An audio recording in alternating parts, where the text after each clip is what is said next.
eliminating terrorists in Yabroud, maintenance workshops start to restore life into normal in the city.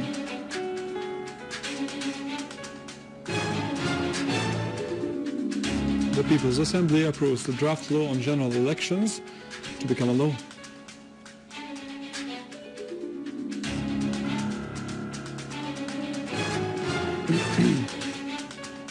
Crimea declares independence from Ukraine and seeks to join Russia after the independence choice won a referendum by more than 97% of the vote.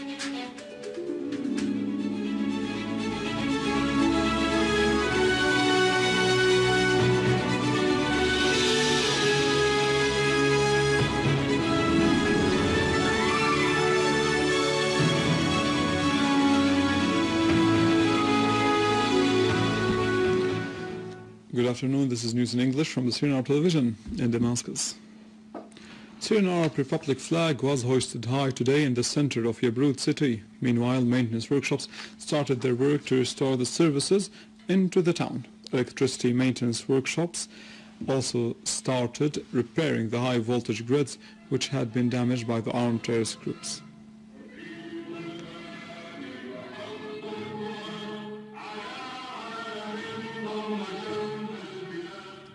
Earlier, Minister of Defense Major General Fahed Jassem al-Freij, Deputy Commander-in-Chief of the Army and Armed Forces, had toured Yabroud, inspecting the scene, accompanied by a number of field officers. The Defense Minister was briefed by the field commanders on the military operation which was carried out by the Syrian Arab Army units to pursue the remnants of the terrorist groups in Yabroud and its surroundings. General al-Freij praised the high morale of the Syrian Arab soldiers who are doing their duty in defending the homeland and citizens, stressing that Syria and its proud people will soon celebrate the greatest victory.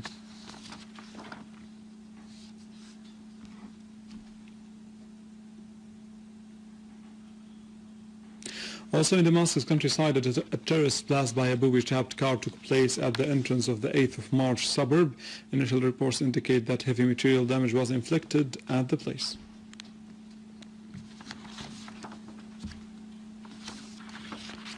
In a related context, a citizen was killed and 2 others were injured in a mortar shell attack that was fired by terrorists to fall near Umayyad Tunnel in Damascus.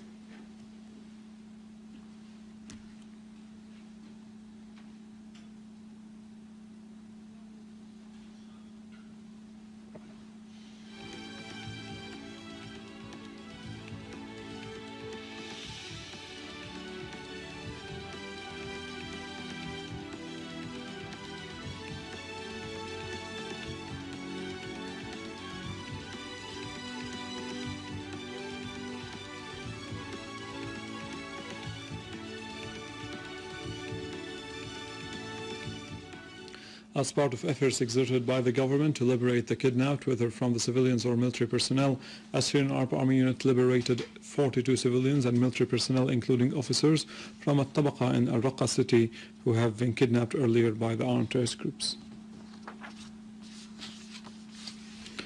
A military source says that an army unit has inflicted heavy losses among terrorist gatherings in Dar al-Kabira and al-Khalidiyya villages in Homs countryside and destroyed their criminal tools. Meanwhile, other army units destroyed a number of vehicles, some of which are equipped with heavy machine guns, in successful operations carried out near Ash-Shindafiyya village in Abu al-Qatur and Abu Traha in Jib al-Jarrah area east of Homs city, killing or injuring a number of terrorists.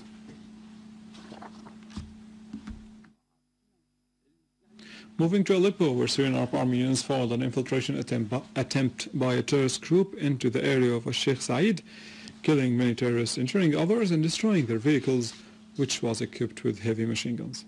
Syrian Arab Army also inflicted heavy casualties among the ranks of the terrorist groups, targeting their gatherings and hideouts in the vicinity of the central prison, as well as in Hayyan, Hritan, Ajbele, the Free Zone, Al-Muslimiyya, Al-Sakhur, Handarat, and around Queris. Rasm al-Abboud, al-Jdaidi, and Arbid. Among the terrorists killed, there were Abdul Wahab al-Duhni and the one nicknamed as Abu Gaud. Also in Idlib countryside, Syrian Arab Army units targeted the gatherings of armed terrorist groups in the surroundings of Abu Dhuhr, Tal al-Fakhar, al-Karamil, and Salajaniya. eliminating a number of terrorists and injuring many others.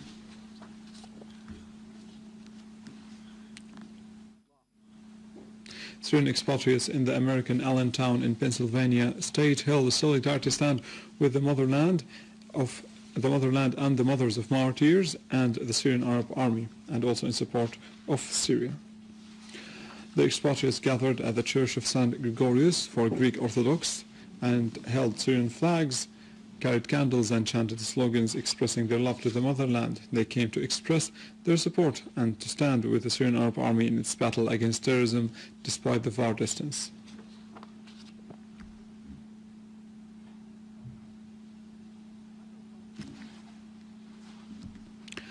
The United Nations Special Envoy to Syria, al-Brahimi, met with a number of Iranian officials in Tehran. Meanwhile, the Iranian Deputy Foreign Minister of Arab and African Affairs Hossein Abdullahian said that the solution in Syria is a political one and that the United Nations could have an influential role, saying that Tehran is preparing an initiative to be discussed with al-Brahimi. This initiative confirms the Syrian national sovereignty and the Syrian people's will to determine their future through democratic elections.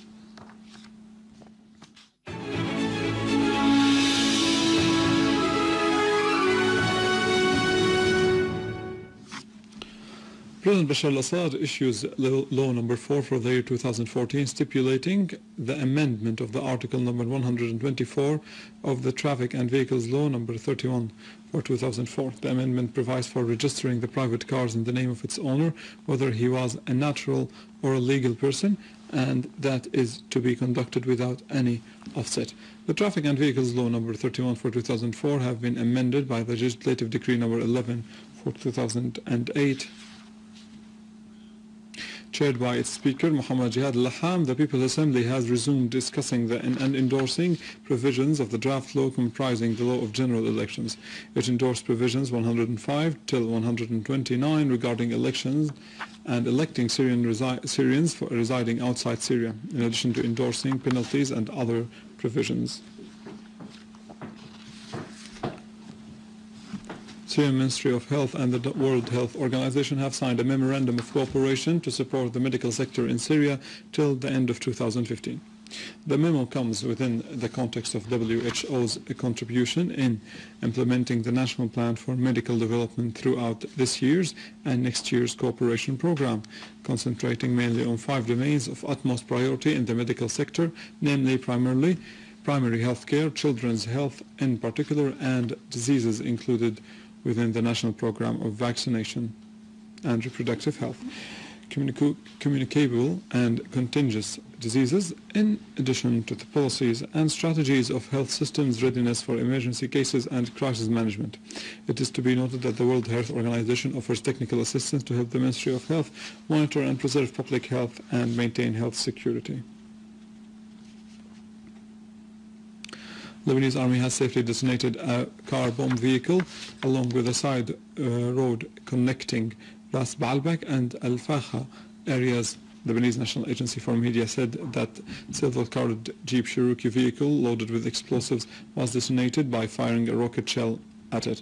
Al-Manar TV's channel said that the driver of the vehicle, who was trying to drive the vehicle into a certain area, hid it in an olive farm situated between Ras Baalbek and al-Fahed area, but the vehicle was monitored by the Lebanese security force that designated the vehicle left by the driver, who fled on motorcycle, thus sparing the area another blast from that was preceded 2 hours earlier by a terrorist explosion using also a booby-trapped vehicle in an area between al-Labwi and Nabi Uthman towns in Raqqa that claimed the lives of 2 civilians and injured many others.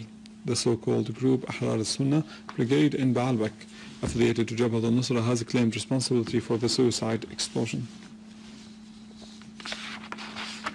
Crimea's parliament has formally declared independence from Ukraine and asked to join Russian Federation. The declaration followed Sunday's referendum, which officials say overwhelmingly backed leaving Ukraine. The government in Kiev has said it will not recognize the results. For their part, the United States and the EU say the vote was illegal and have vowed to impose sanctions on Moscow. With this, we come to the end of our news for today. Thank you for watching. For more news and details about Syria and the region, can visit our website in English, www.syriaonline.sy. Stay with us, the latest in the world of economy and finance in our economic news.